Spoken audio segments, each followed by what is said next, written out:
The anime starts by introducing us to a high school boy named Kamito. At first, it seems like he lives a typical and boring school life. However, things take an unusual turn when he's attacked by 4 big guys who look like American football players in the hallway. The boy is puzzled about why they tackled him and even more so about why they kidnapped him. After a while, they leave him on the sidewalk and he is met by a girl named Miyuki, whom some might call a waifu. This girl, known as a waifu, tells him that she works for Japan's wealthiest families and the entire place they're in is a secret location. That's why they had to kidnap him and bring him there blindfolded. She explains that the reason he's there is because her bosses want him to attend the local school, which is also called the Seiken Female School. So, yes, this boy is going to study at an all-girls school. Kamito mentions he didn't request this transfer, but Miyuki says it doesn't matter since she's just following orders. She also mentions he should be thankful because he'll receive the best education in Japan. Afterward, they introduce him to the school's director. She explains that they brought the boy to the school because they've noticed that the girls at that school face social challenges when they graduate and enter the outside world. It's a shock for them to interact with men after going through high school without any contact. So, they want the boy to be the only male in the high school so the girls, known as waifus, can have some interaction with men. You might wonder why they picked him specifically. Well, here's why. All the girls at the school are wealthy and the main character is not.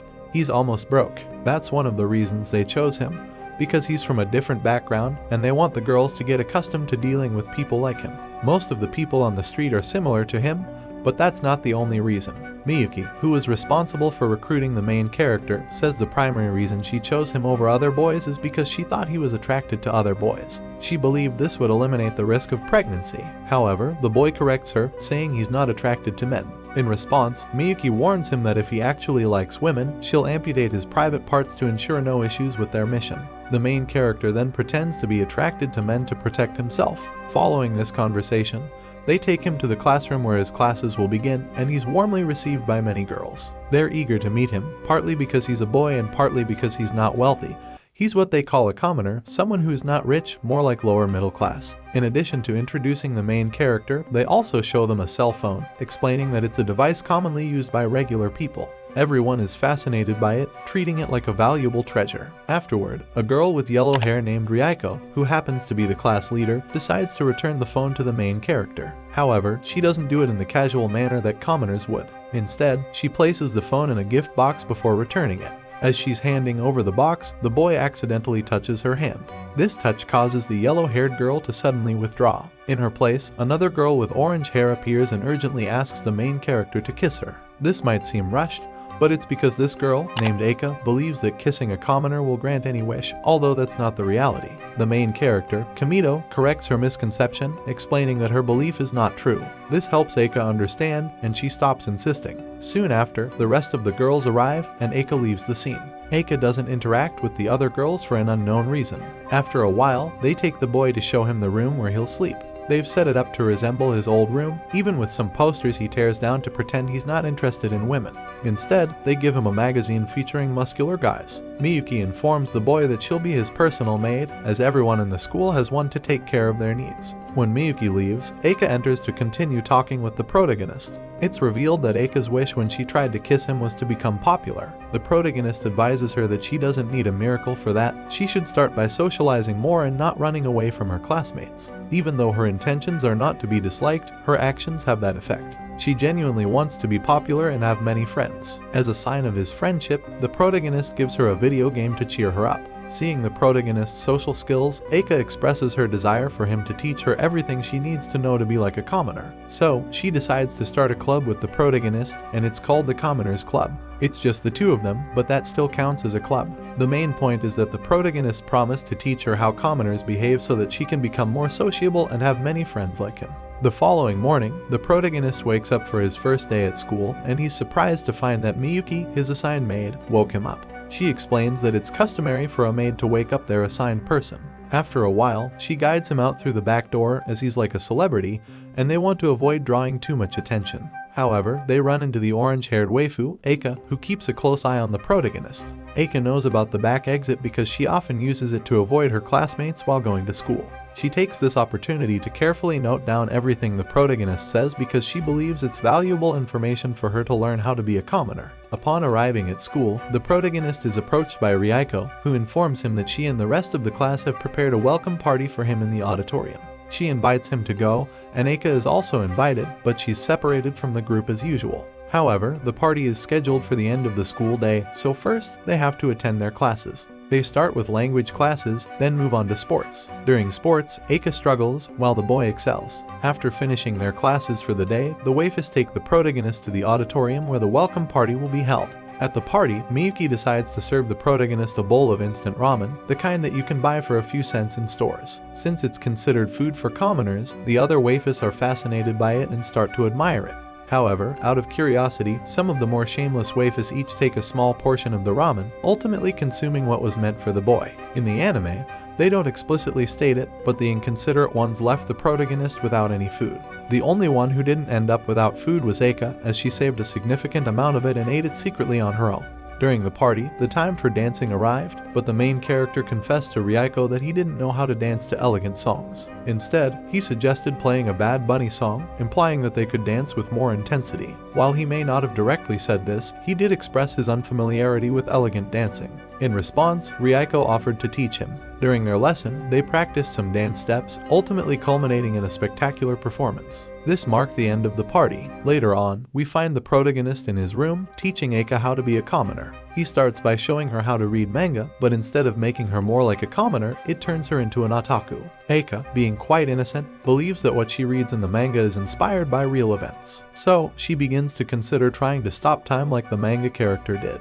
What's worse is that the protagonist plays along with this idea. He encourages her to try the spell to stop time, even pretending to be paralyzed. Eika starts to believe the story and thinks she has frozen time. However, when she leans in to kiss him, he has to stop pretending and confess the truth. Sometime later, the blonde waifu is taking a bath, and she unexpectedly encounters the protagonist, who was also undressed. After that embarrassing encounter, the protagonist went to talk to Ryuko in class, mainly to ease the tension. However, Ryuko, having seen the protagonist without clothes, seems to be getting some romantic ideas. Suddenly, she starts talking about weddings and engagements. Yes, it appears that the waifu has developed feelings for him.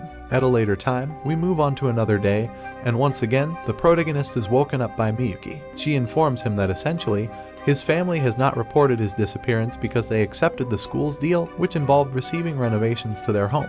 After a while, the protagonist goes to his usual classes, and during recess, he notices a blue-haired girl acting strangely. To prevent any further embarrassment, the protagonist decides to take her to his room so that no one sees a naked girl in the courtyard. Out of the blue, the waifu suggests that the protagonist was the one who removed her clothes, even though it's clear that he didn't. Regardless, the protagonist doesn't want her to be without clothes, so he helps her get dressed. They discover that the girl's name is Hakua, and she mentions that she works in a laboratory. The protagonist offers her something to eat, and suddenly, Hakua falls asleep. But don't worry, she wakes up immediately and starts writing and undressing herself. It's quite perplexing because this girl behaves very strangely. Just then, Eika enters the room. To avoid further complications, the protagonist decides to take Hakua to the laboratory where she claimed to work. At the laboratory, it's revealed that Hakua is a child prodigy. At her young age, she's managed to create complex mathematical formulas. It appears that geniuses, like Einstein, can sometimes be a bit eccentric. The protagonist explains that he fed her ramen, which surprises the woman in charge of taking care of Hakua. She notes that Hakua typically doesn't accept food from anyone as she usually eats what's provided in the laboratory. The woman, intrigued by the change she saw in Hakua when she was with the protagonist, shares her observations with her colleagues. Meanwhile, the protagonist is at school and encounters a waifu named Karen, who carries a katana. Karen seems to have emerged from the sewer, and upon seeing the protagonist, she insults him and threatens to kill him. Karen is extremely aggressive and begins attacking the protagonist without apparent reason, other than calling him scum. During one of her attacks, she ends up disrobing everyone. Realizing there's no other way to handle the situation, the protagonist decides to confront her, and during the confrontation, there's a small accident that causes Karen to briefly faint. After waking up, Karen acknowledges her defeat and expresses her willingness to become a disciple of the protagonist. As the protagonist continues to teach the orange-haired girl how to be a commoner, Hakua suddenly appears. After a while, Karen also enters the scene. It seems that ignoring Karen won't be as easy as they thought. Karen states that since she was defeated by the protagonist, she now belongs to him. She expresses her intention to stay with him and do whatever he says. Sometime later, Ryuko and her group of waifus invite the protagonist to another party. However, this party is a bit unusual because Ryuko mentions it will be held in her room. As the protagonist is about to accept the invitation, Eika appears and reminds him that he agreed to give her some commoner lessons. It's actually an excuse to interrupt his conversation with the waifus. Outside, Eika tells him that the party in Ryaiko's room seems suspicious and advises him not to go. The protagonist decides to heed Eika's advice and informs Ryaiko that he won't be able to attend the party because he has something to do with Eika. Ryaiko seems content with this explanation.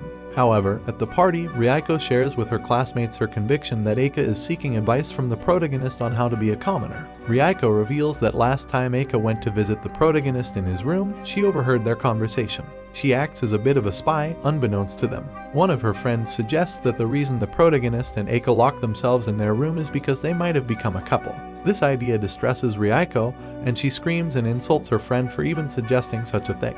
After the protagonist heard Ryaiko scream and found out about her depression, he went to visit her. Ryaiko welcomed him but was visibly sad. When the protagonist returned to his room, he informed Eika about Ryaiko's state. Eika suggested holding a commoner event to cheer Ryaiko up and also to win the affection of the other waifus by organizing such an event. Sometime later, the protagonist presents the commoner event, which turns out to be an exhibition on how to be a commoner. The model in charge of the demonstration is Ryaiko, as she enjoys being the center of attention. Being the model for the event lifts her spirits, and she gets to share the limelight with the protagonist. For the event, Ryaiko dresses as a commoner, behaves like one, and takes the opportunity to apologize to the classmate she yelled at. This gesture brings happiness to everyone involved. At the end of the event, Ryaiko thanks the protagonist for making her feel better, but he insists that she should thank Eika, as it was her idea. The protagonist's intention is for Ryaiko and Eika to become friends. However, Ryaiko takes this poorly because she already believes that Eika and the protagonist are dating. Ryaiko rushes out to confront Eika, and when she finds her in the protagonist's room, she tells her that she hates her. Eika doesn't understand why Ryaiko is so upset, as Ryaiko should be grateful for the effort made to cheer her up. However, Ryaiko's belief that Eika is stealing the protagonist from her causes her to remain angry, and they start fighting.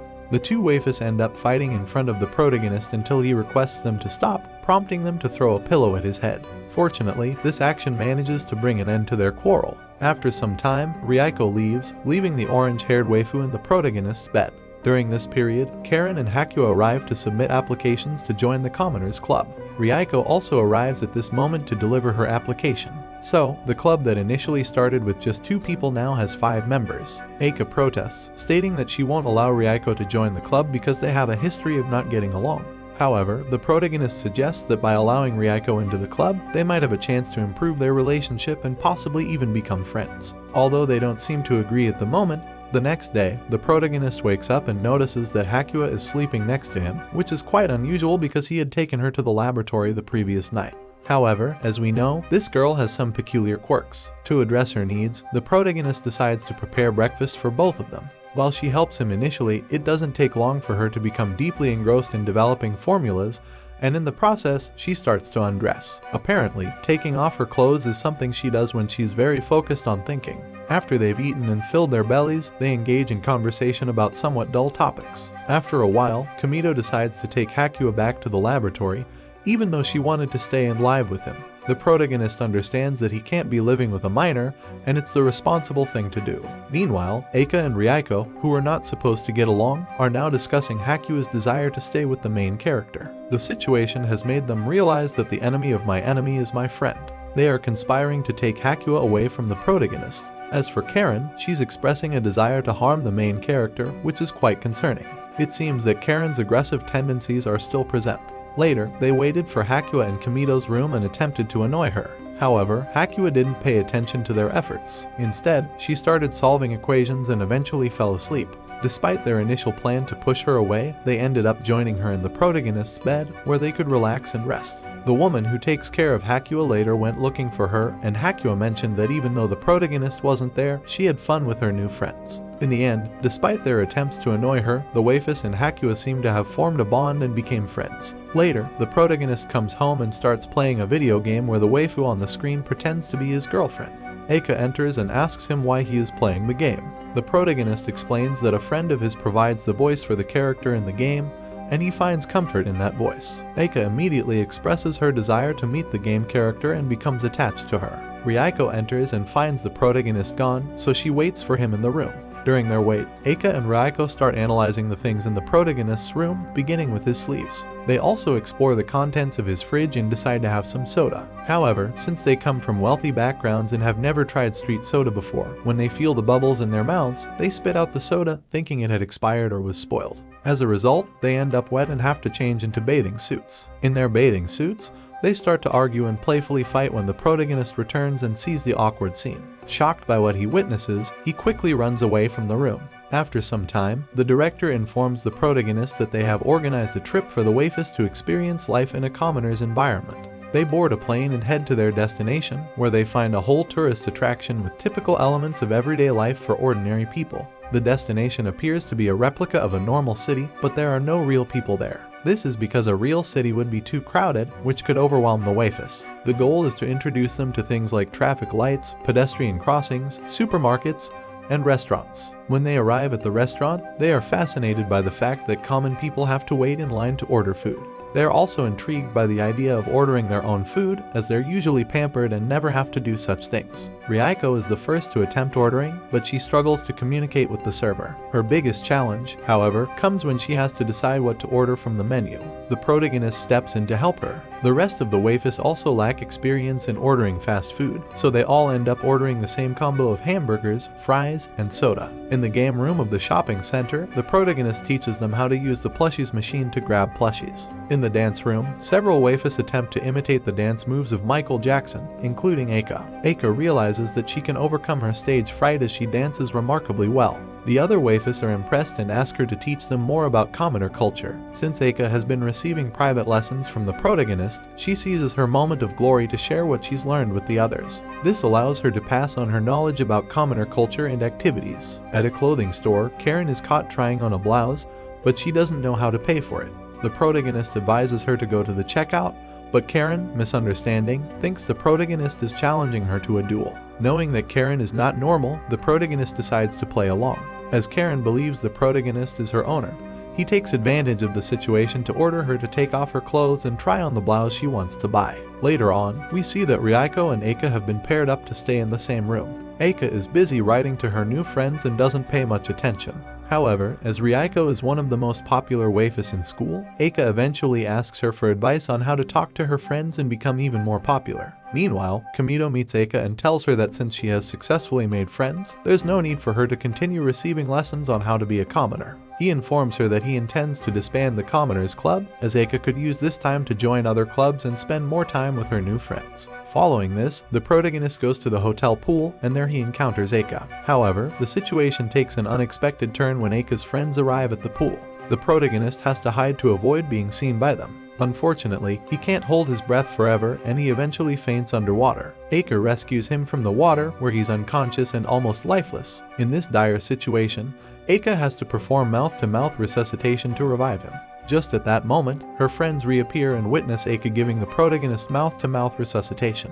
When Kamito regains consciousness, he finds himself back in his bed. He doesn't understand why the waifus are whispering behind his back, as he was unaware of what happened. Eika informs him that the waifus believe he and she are dating because she gave him mouth-to-mouth resuscitation. As they discuss this, Karen appears and delivers her usual slaps, which has become somewhat of a regular occurrence for her. Back at school, Eika confesses the truth about what happened between her and the protagonist to the waifus in the club. Upon learning that it's all a misunderstanding, Ryuko is relieved and advises Eika to tell the truth to the protagonist. However, Eika decides to wait for the right moment, and this leads to an argument between them. It seems that such disputes have become somewhat normal for this group of waifus. Sometime later, Eika finds herself alone with the protagonist, but instead of telling him the truth about what happened between them when he was unconscious, she dresses as a plant and pretends to be a branch. The other three waifus, however, enter and witness this peculiar and somewhat odd scene. Following this, the five of them go to the protagonist's room and use an app on his cell phone to predict their futures. When it's Karen's turn, the app humorously labels her as a little crazy, much to her displeasure. Karen takes the phone from the protagonist and decides to use a different app that matches people based on compatibility criteria. Ryuko suggests they play with this app, hoping it might pair her with Kamito. Since they all want to know their compatibility with Kamito, they decide to start by testing Eika's compatibility with the protagonist. The result of this test shows a compatibility score of 80 out of 100, suggesting that Eika and the protagonist could be a very good couple. Eika is delighted by this result. Ryuko is eager to see if she can get a higher score than her rival, Eika. When they do the compatibility test, Ryuko and the protagonist score 90, indicating that they could potentially get married. Ryuko is overjoyed, and her excitement rivals Eika's disappointment when she finds out the result. Next is Hakua's turn, and as expected, her compatibility with the protagonist is low with a score of 50. It's clear that the app doesn't pair girls with older boys. Finally, it's Karen's turn. Initially, the app reports a compatibility score of 0 and warns that pairing Kamito with Karen could result in his death. However, it turns out there was a mistake, as the protagonist had entered the wrong ID number for Karen. When he corrects it, the app gives a score of 100, suggesting a perfect match between Kamito and Karen. Eika and Ryuko are demanding to know the results, and Karen joins in the dispute. In response to the situation, the protagonist and Karen decide to leave and go eat ice cream, presumably to take a break from the heated debate and enjoy a more pleasant activity. Sometime later, the protagonist wakes up once again under Miyuki's watchful gaze. He expresses his boredom at seeing her every time he wakes up and asks her to stop. However, Miyuki insists that it's her duty to wake him up, so he'll have to continue dealing with her presence. After a while, the protagonist leaves his room and is attacked by a crazy Karen in the hallway. Karen nearly cuts off his arm in the attack, but the protagonist manages to dodge it, and his shirt is the only casualty. Seeing his torn shirt, Karen invites him into her room, supposedly to compensate him for the injury. Inside her room, Karen offers him tea and takes the opportunity to show him the blouse she bought with him in mind. She starts sewing his shirt, and the protagonist comments that, after living with her, he's realized she's not as crazy as she seems. He mentions that the app's prediction of her being a good wife might be true. This makes Karen blush, and she decides to remove his other flannel under the pretense of making repairs. Just as the other waifus arrive, Karen hides with the protagonist in a closet. However, the closet is too small, and they end up falling out of it, creating a rather confusing scene for the other waifus to witness. After a while, the 5 of them gather in the protagonist's room, feeling a bit calmer. They start engaging in some casual conversation and nonsense. During this time, the protagonist suggests the idea of dressing the waifus as servants. The 4 waifus listen to the protagonist's suggestion and decide to go along with it, pretending to be waitresses. The protagonist seizes the opportunity to order some food and instructs them on how they should act to take his order. It seems the protagonist was hungry and used the excuse of teaching them to be waitresses as a way to get them to cook him something to eat. Ryuko starts singing with her terrible voice, causing significant damage to the entire auditorium. Haku is called in to clean up the mess. Later, the protagonist goes to the park, where one of the maids invites him to the laboratory. There, she shows him Hakua's work area, and the girl joins them. Together, they build a castle-like structure in the laboratory. After their activities, they all go to eat in the laboratory cafeteria. However, in the end, it's only the protagonist and the girl who eat, as the maids watch them with great excitement.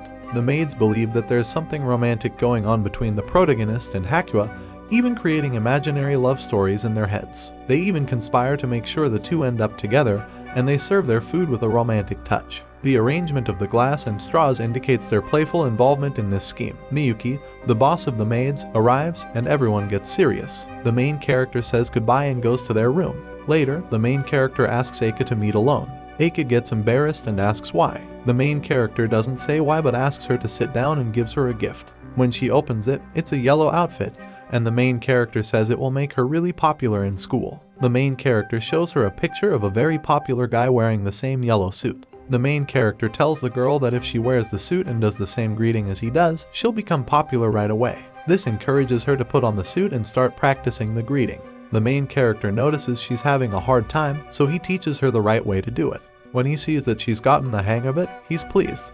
The protagonist encourages Eika to put on the yellow suit and rehearse the greeting he demonstrated. He teaches her the technique for the greeting, and she practices until she seems to have mastered it. Before Eika can confess that this won't make her popular, she leaves excited to put her newfound knowledge into practice. The protagonist tries to stop her, knowing she will likely be embarrassed in public. However, as he attempts to intervene, he accidentally collides with Miyuki. Eika ends up ahead of him, and Ryuko, being very curious, begins to follow and question her about where she's going in such a hurry. Eika tells Ryuko a fabricated story that Kamito confessed the commoner formula for popularity to her and taught her the special greeting. Ryuko believes the story and becomes envious, crying. Eika decides to help Ryuko learn the greeting in the style of dandy. They practice together, and once Ryuko has learned it, she expresses her intention to tell the entire class. As Kamito continues searching for Eika, He discovers that all the waifus in the school are dressed in yellow and attempting the eccentric greeting. After this, Ryuko overhears the main character talking on the phone, saying he wants to leave school because he misses his male friends. Alarmed, she goes to tell the other girls with the hope of finding a way to make the main character stay. Eika comes up with the idea of acting like men to try and prevent him from leaving. They decide to imitate the only man they know, which is Kamito, but since he has a simple personality, they can't think of any specific traits to replicate. They decide to repeat the phrase "I like muscles," which they once heard Kamito say, to make it seem like they share a common interest with him. To fully embrace this, they decide to buy a suit with fake muscles, and Eika wins the opportunity to wear it. However, when Eika wears the suit, the others criticize her appearance as it doesn't quite suit her. The waifus, including Eika and Ryuko, visit the protagonist in their unique masculine outfits. When asked by the protagonist why they dress that way, Eika accidentally reveals their true intentions by mentioning the protagonist's supposed intention to leave the school due to missing his male friends. Ryuko also confesses that she heard this from the phone call. The protagonist clarifies that what he said on the phone is not his true intention, and he will continue to stay at the school. Later, Ryuko seizes an opportunity to get closer to the boy by offering to give him private lessons in flower arranging. She knows that the protagonist struggles with this skill, and this allows her to spend more time alone with him. The innocent boy accepts the offer, thinking it will help him improve in that subject. When they later reunite with the other girls, Ryuko tells the protagonist that it's time for them to leave. Eika asks where they are going, but Ryuko says it's a secret, which makes Eika even more curious and eager to spend time with Ryuko. Some mates come in to inform Ryuko that her mother and brother have gone to visit her, but not only her, they also want to see the protagonist. During the meeting with Ryuko's mother and brother, it's revealed that the reason they called the protagonist was to meet the commoner who's sharing a room with their daughter. Ryuko's brother becomes jealous and even threatens the protagonist, expressing his concern about having boys at the school and warning the protagonist not to interfere with his little sister. Ryuko intervenes and convinces her brother to apologize for his behavior. Later in the conversation, Ryuko's mother reveals that they have arranged a fiancé for her, named Satoshi. The protagonist is sent out of the meeting, and he shares his disapproval with the other waifus. He doesn't agree with the idea of forcing rich girls to marry someone they don't even know and is determined to nullify Ryuko's arranged marriage. Ryuko's absence from the Commoners Club has caused the group to lose cohesion, and despite the fact that she often bickered with Eika, they both miss her presence because at least she kept the group alive. One day, Eika decides to call Ryuko to talk about her upcoming wedding. During their conversation, Ryuko confesses that she misses their arguments. Eventually, Eika asks Ryuko not to get married because she and the club need her. Ryuko tearfully expresses her desire to go back to school but doesn't know how to convince her mother. Eika assures her that she and the club will come up with a plan to cancel the wedding. After some time, the club, along with Ryuko's brother, agrees to help in preventing the wedding. To do this, they need to escape from school first because they can't do anything from inside. While trying to escape, they are spotted by Miyuki, who also wants to help rescue Ryuko. Miyuki lets them out, and they all get into a car with Ryuko's brother and some strongmen. They head to the location where Ryuko and Satoshi's wedding is scheduled to take place. In the plan, the initial idea was to send the protagonist, but when Karen sees that there are armed guards, she decides to go first to test her sword skills because she's quite skilled with swords. She manages to eliminate all the security and creates an opening for her companions to pass through. Just then, more reinforcements arrive to block their path, but Karen defeats them as well. Ryuko's brother heads to the door to confront a person who looks identical to Nicholas Majuro, and they have a battle. This distraction is used by the protagonist and the two other female companions to enter the castle. Once inside, they encounter some doors hanging from above that make their progress difficult. Fortunately, one of the strong men is there to assist Hakawa in reaching the control panel and deactivating these obstacles. Later, a transformer-like threat loomed, but Karen, dressed as a lady, came to the rescue by cutting off its leg and defeating it completely. After this, the protagonist continued on their journey and finally reached the location where Ryuko was. There, the protagonist expressed their opposition to Ryuko's marriage. However, Ryuko's mother doesn't pay much attention to the protagonist's opinion. She believes that Ryuko perfectly understands what's best for her, which is to marry the person of her choice. Eika also chimes in with her request to delay the marriage, mentioning how much she misses Ryuko and how they shouldn't force her into marrying so young. A powerful speech against the marriage follows from Eika, concluding with a popular greeting. Still, the elderly woman remains indifferent to the opinions of the others. She even punishes them for being too intense. However, Ryuko stands up and tells her mother that she doesn't want to get married. Her mother responds by saying that if she doesn't want to get married, she'll have to leave their house and live on the street. At this point, the protagonist steps in and offers to provide a place to stay at their house. They promise to convince their parents to adopt Ryuko, allowing her to become independent from her parents.